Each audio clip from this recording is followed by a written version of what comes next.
Let's start off with the principles of faith. So, Acts 15 comes about, and Paul goes to Jerusalem along with Barabbas, and they go to discuss with the people what this whole problem of the circumcision. So, some of those who had come to trust were from the party of the Prussian, of the Pharisees, and they stood up and said, it is necessary to circumcise them and direct them to observe the Torah of Moshe. The emissaries and the elders met to look into this matter. One thing that is not quite that clear is that in an open meeting, this whole thing came to the fore, and then the emissaries, the sent ones, the apostles, and the elders withdrew to look into it. And after lengthy debate, Kepha or Peter, Kepha is Hebrew for pebble, and Peter is the equivalent in Greek. Brothers, you yourselves know that a good while back Elohim chose me from among you to be the one by whose mouth the Goyim, the nation, should hear the message of the good news and come to trust. He's now referring to Cornelius. So in the process of this referral to Cornelius, he's actually saying that what he also says when he goes to Cornelius, there was a man in Caesarea named Cornelius, a Roman army officer and the Italian regiment, who was a God-fearer. And then Peter had his vision, and I'm not going to go into all of this completely, but then came all of these four-footed animals, crawling creatures and wild birds. Then a voice came to him saying, "Get up, Peter, slaughter and eat." But Peter said, "No, sir, absolutely not. I have never eaten food that was unclean or treif." Treif is unclean.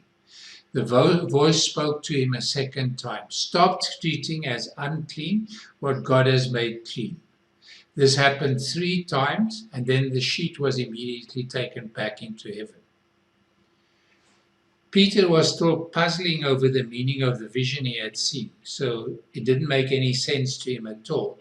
When the men Cornelius had sent, having inquired for Simon's house, stood at the gate, and called out to ask if Shimon, known as Kepha, was staying there. So they came to Peter's house, Shimon, Kepha. And Shimon is an interesting name because the name means hearer. So he is the hearer, the pebble. While Kepha's mind was still on the vision, the Spirit, the Ruach, said, 3 men are looking for you. Get up, go downstairs, and have no misgivings about going with them, because I myself have sent them.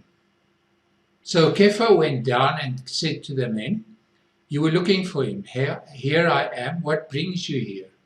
He answered, "Cornelius. He's a Roman army officer, an upright man, and a God-fearer."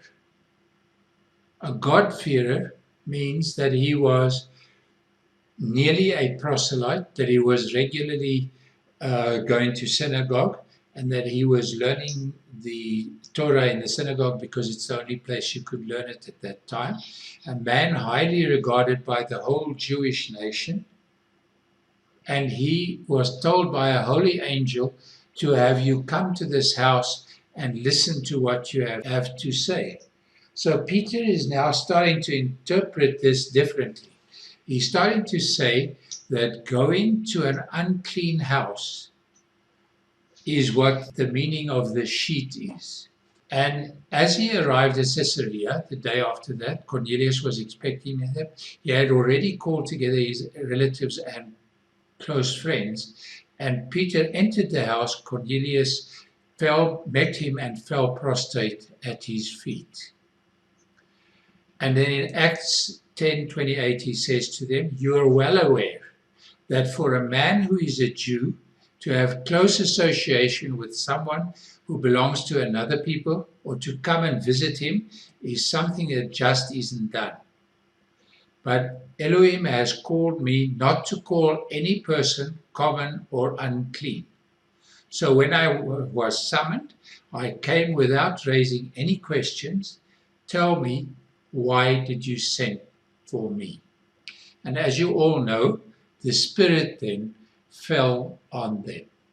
So this is what Peter is alluding to, or Kepha is alluding to, when he says, by my mouth the Goyim should hear the message. Because he went to Peter's house, and then he says, and Elohim, who knows the heart, bore them witness by giving Ruach HaKodesh, the Holy Spirit, to them, just as he did to us. That is, he made no distinction between us and them, but cleansed their heart by trust. So why are you putting God to the test now by placing a yoke on the neck of the disciples of the Talmudim, which neither our fathers nor we have had the strength to bear? He's now starting to refer to the loads that the rabbinic teachings load onto the Talmudim, because in Judaism they're considered to be the equal of the Torah, particularly when those interpretations come from the sages. He's starting to say what we have been taught to keep, which is too difficult for us. We must not place that yoke on their neck, but we need to put another yoke on their neck, which will help them so that they can do what they need to do. So immediately he's starting to say that there is a differentiation between believers from the nations and believers from Israel. No, it is through the love and kindness of Adonai Yeshua that we trust and are delivered, and it's the same with them.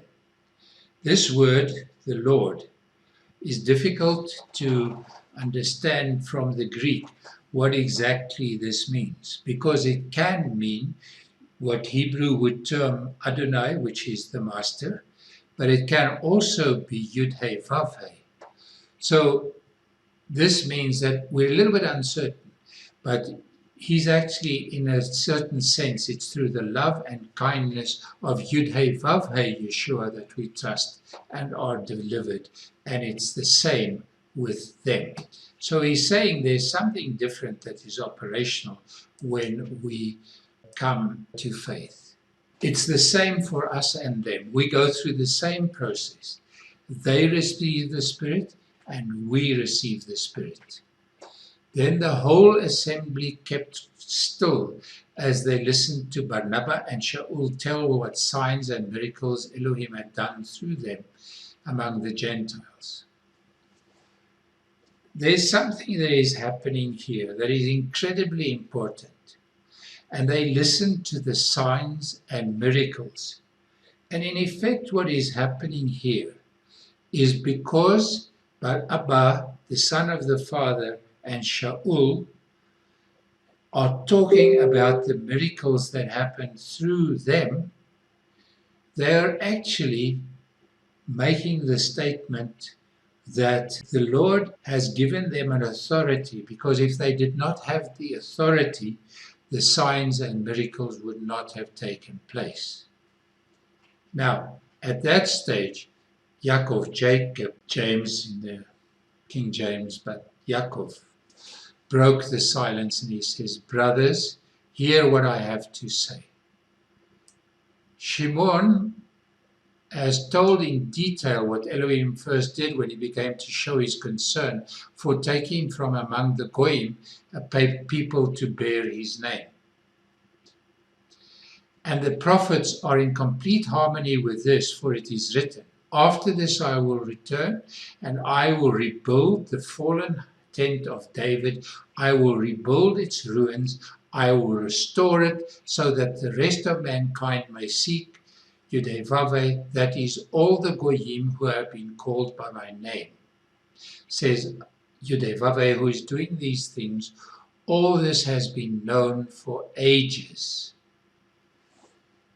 Now he's saying something very special, because you know that at the inauguration of the temple, Solomon the Great, Solomon said that this will be a house of prayer for the nations.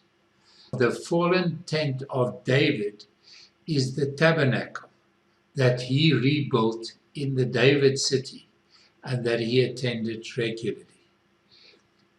The Ark of the Covenant and the Shekhinah, the presence of Elohim himself, was in that fallen tent of David. Now, the fallen tent of David is actually continues in in the temple that Solomon built. And he says, I will rebuild its ruins, because the fallen tent of David doesn't really have ruins because it was replaced by the temple. And he said he would restore it so that the rest of mankind may seek Yudhevave, that is, all the Goyim who have been called by my name, says Yudhevave, who is doing these things. All this has been known for ages. So he's saying the Lord himself is restoring this temple. And by saying that, he's saying that the restoration of this temple is he's restoring the temple of which both David and also Solomon spoke, of which they said that can God be housed in a building? Because the true place to house God is inside people. So why did this house of David, why did this fall? And if we then interrogate the fall of the first temple, and we ask of the sages, why did the first temple fall? They say it fell because of idolatry. And idolatry is defined in the book of Deuteronomy as serving the Lord your God with ways by which the nations serve their gods. And the second is because of sexual immorality. Sexual immorality is the immorality of Ohola and Oholiba. It is the immorality, we will deal with this in a little bit. And then because of blood, and it's because Jew killed Jew and Jew hated Jew. Because Jew is supposed to love Jew and not hate Jew. So you will see why this is important in what he then says. Therefore, because of the fallen tent of David, which is being restored now, my opinion is that we should not put obstacles in the way of the Goyim who are turning to Elohim. Instead, we should write them a letter telling them to abstain from things polluted by idols, from fornication, from what is strangled, and from blood. So here are these three things: idolatry, fornication, and blood. And there's a fourth thing here, that is what is strangled. And then they say, in the same breath, he says, these are the things they have to do. For from the earliest times, Moses has had in every city those who proclaim him, with his words being read in the synagogue every Shabbat. Because the average Jew has never been in possession of a Torah until the more modern times, because they all had to go to the synagogue to hear the Torah read from the scrolls. And this reading from the scrolls would only truly be known to those who attend the synagogue. So he's actually saying that to learn what idolatry is, what fornication is, what things strangled are, and what blood is, you will need to go to the synagogue.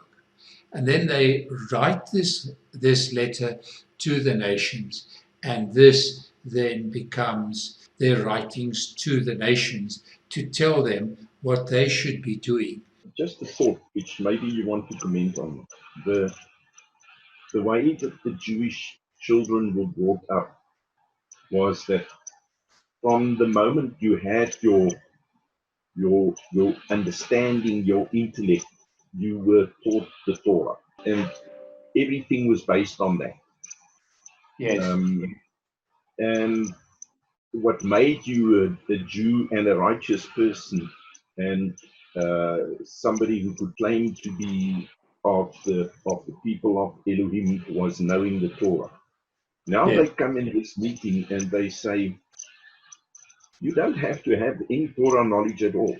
The Jews were basically brought up and understood that all their life they had to learn Torah, and that made Yes. them righteous and part of Abba's people. At this Acts 15, and to an extent also Acts 10 with Kepha, the message now is, you know, you don't have you don't need to know the Torah at all. There's a few basic things that you can do.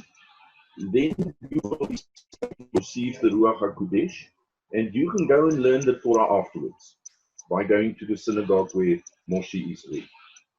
That must be impossible for the Jews to accept.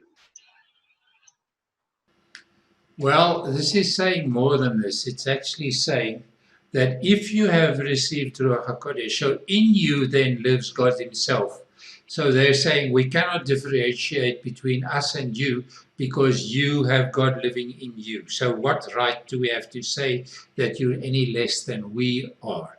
We have this enormous knowledge, but we're now inviting you because you need to know these things. You need to know what idolatry is. You need to know what sexual immorality is.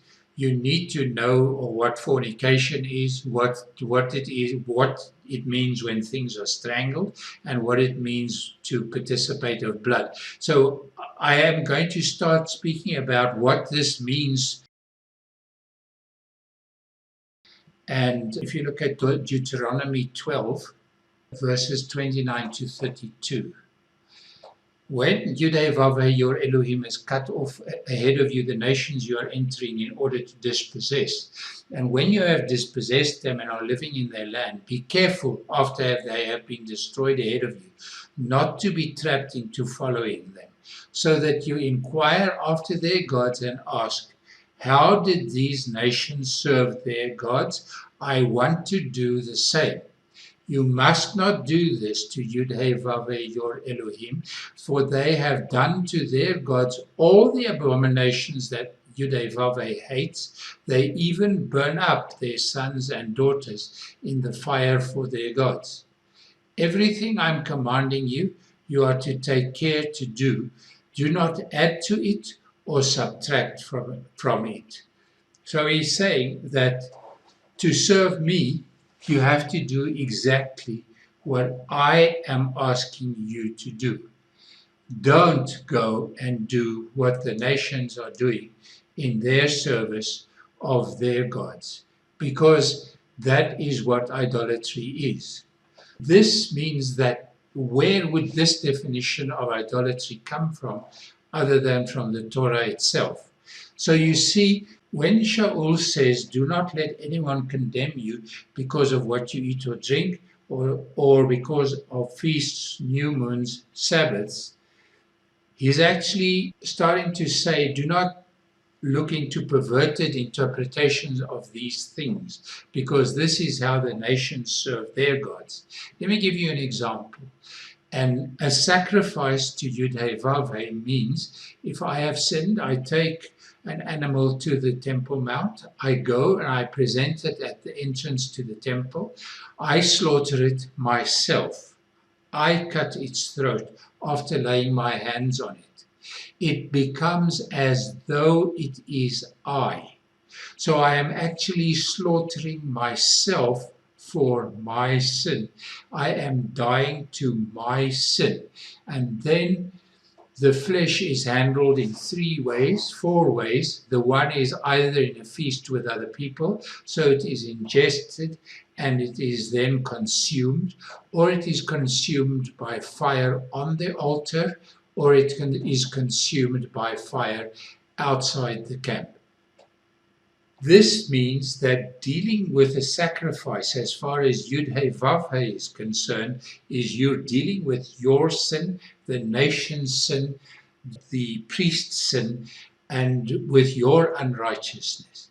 And then he burns that away, and he burns it away with fire, and the fire that enters you, which is the Spirit, is meant to bring you to new life. Whilst sacrifices to the gods of the nations actually is meant to appease them. If you bring a sacrifice to God to appease him, he hates that.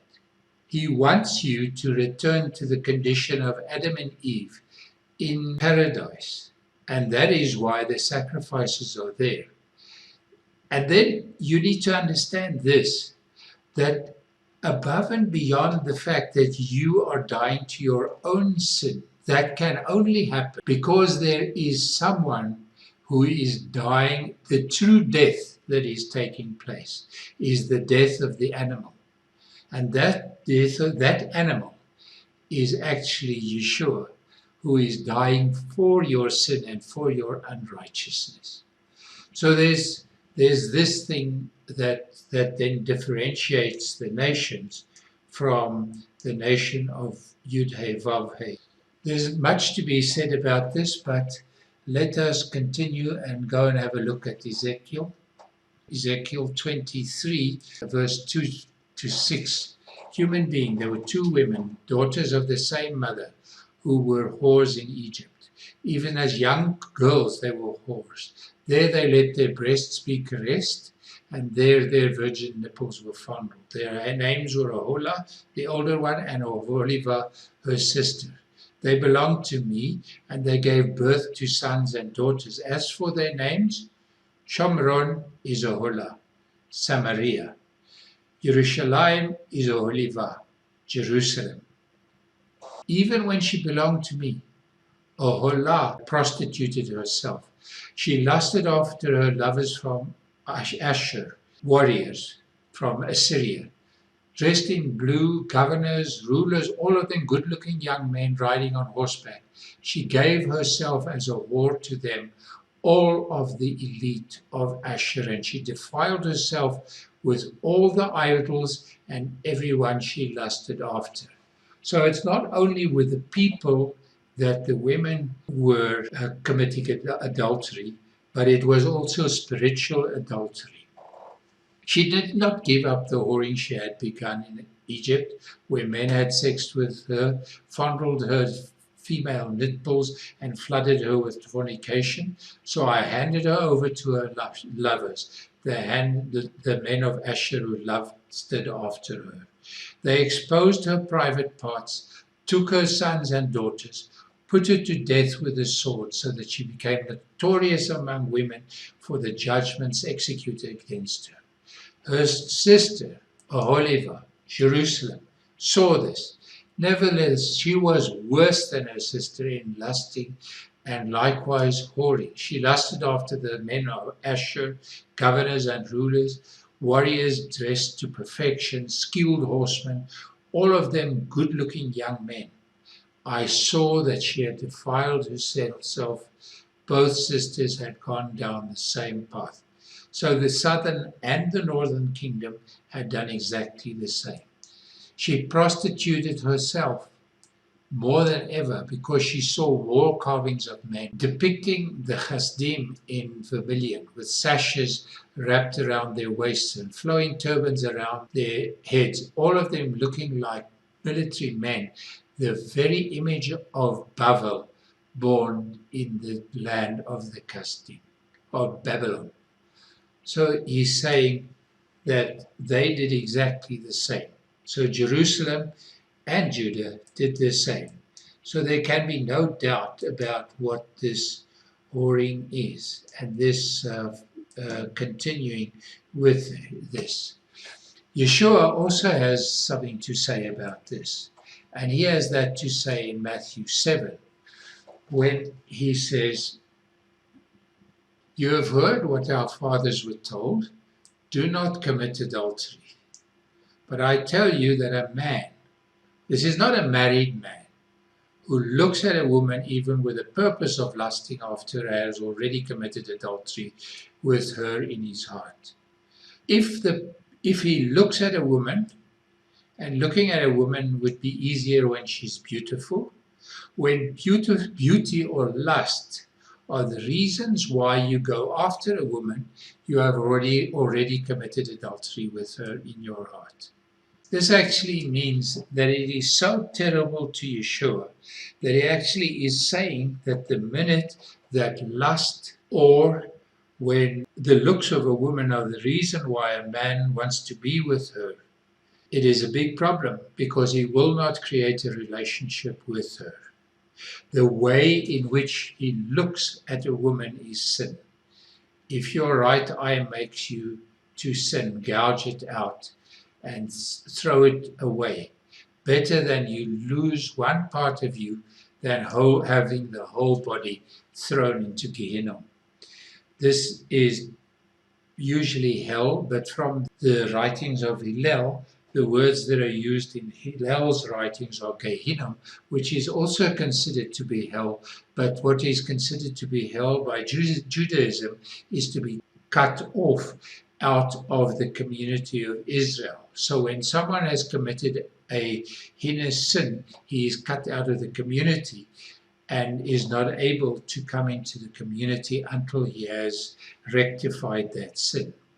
And if your right hand makes you to sin, cut it off and throw it away. So he's addressing the issue that if looking or doing, because that's what your hand is about, causes you to sin, cut it off and throw it away. Both of these are sinful because if you do these, you will not be acceptable in the community of Israel. The first to say about this is let us have a look at the opposite of adultery. And the opposite of adultery is absolute fidelity. And absolute fidelity, Yeshua speaks into this as well. Again, your fathers were told, do not break your oath. But I tell you, not to swear at all, because an oath brings you nowhere. What brings you somewhere is not your oath, but when you keep it. Just let your yes be a simple yes and your no be a simple no. Anything more than this has its origin in evil. Bringing false witness is the issue here. When he says, do not break your oath, he's saying bringing false witness is saying anything else than yes, yes, and no, no. So this is actually absolute fidelity that Yeshua is speaking about here. And this is the final issue of what it is to walk in absolute fidelity.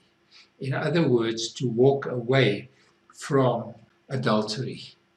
The third issue that we can identify as a reason why the temple fell that comes out of the writings, and that is blood. Now, the issue of blood is the opposite of love. And this is obvious from when Yeshua says that all of the blood will be wreaked. From the blood of Abel to the blood of Zechariah, the son of Berechiah, who was killed between the porch and the altar. Between the porch and the altar is the place where sacrifices should be presented to Yud-Heh-Vav-Heh, and is the place where a sacrifice should be slaughtered. So he's saying that all of the prophets were brought there and were sacrificed to Yud-Heh-Vav-Heh, and therefore that is the most terrible thing that could ever have happened. He's saying that everyone who is sacrificed in the name of their faith, but who are true to me, those who were sacrificed incorrectly.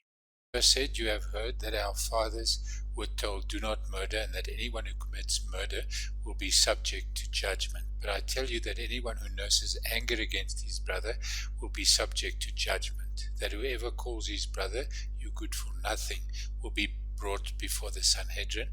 that whoever says fool incurs the penalty of burning in the fire of Gehenna. What this actually means is that we nurse anger against our brothers. That actually means that we start ignoring them. When you say that someone is good for nothing, you're starting to gossip about him. And when you call him a fool, you're actually cutting him out of fellowship, because no one will have enough respect to speak to your brother at all. So these things all go together to tell us why exactly it is that we need to stop the abuse of blood. Now, if we look at what is strangled, it is quite obvious from the Torah that anything that is strangled is not clean, and anyone who eats anything that is strangled is unclean until the evening. This brings it directly into the context of it being unclean. But also, just listen to it, a person who eats what is unclean until the evening. And when the sun sets, that comes to an end. It's clear what the rules for the nations are. The first rule is that there is to be no idolatry, which is spiritual by nature, but idolatry can only truly be addressed from the Torah itself. In the second place, there is fornication. Now, fornication can be spiritual, and this is actually when idolatry is present. In the second instance, it can be physical, which is when there is not fidelity against a wife. But the opposite of this is absolute fidelity to all people. The third injunction is not to eat what is strangled. What is strangled clearly is unclean. It is not bled out. And the opposite of this is to eat clean and to understand what it means. That it is about hypocrisy, about scavenging, about robbing, about murder, and so on, that are all represented by these different types of animals. The last of these issues is blood. Now, blood has everything to do with murder, and it has to do with attacking one's brother's life, as Yeshua says, that if you hate your brother without reason, or if you gossip, or if you call him an idiot. But the absolute obvious opposite of this is absolute love. This means that all of this boils down to the fact that what people need to learn is how to love other people absolutely.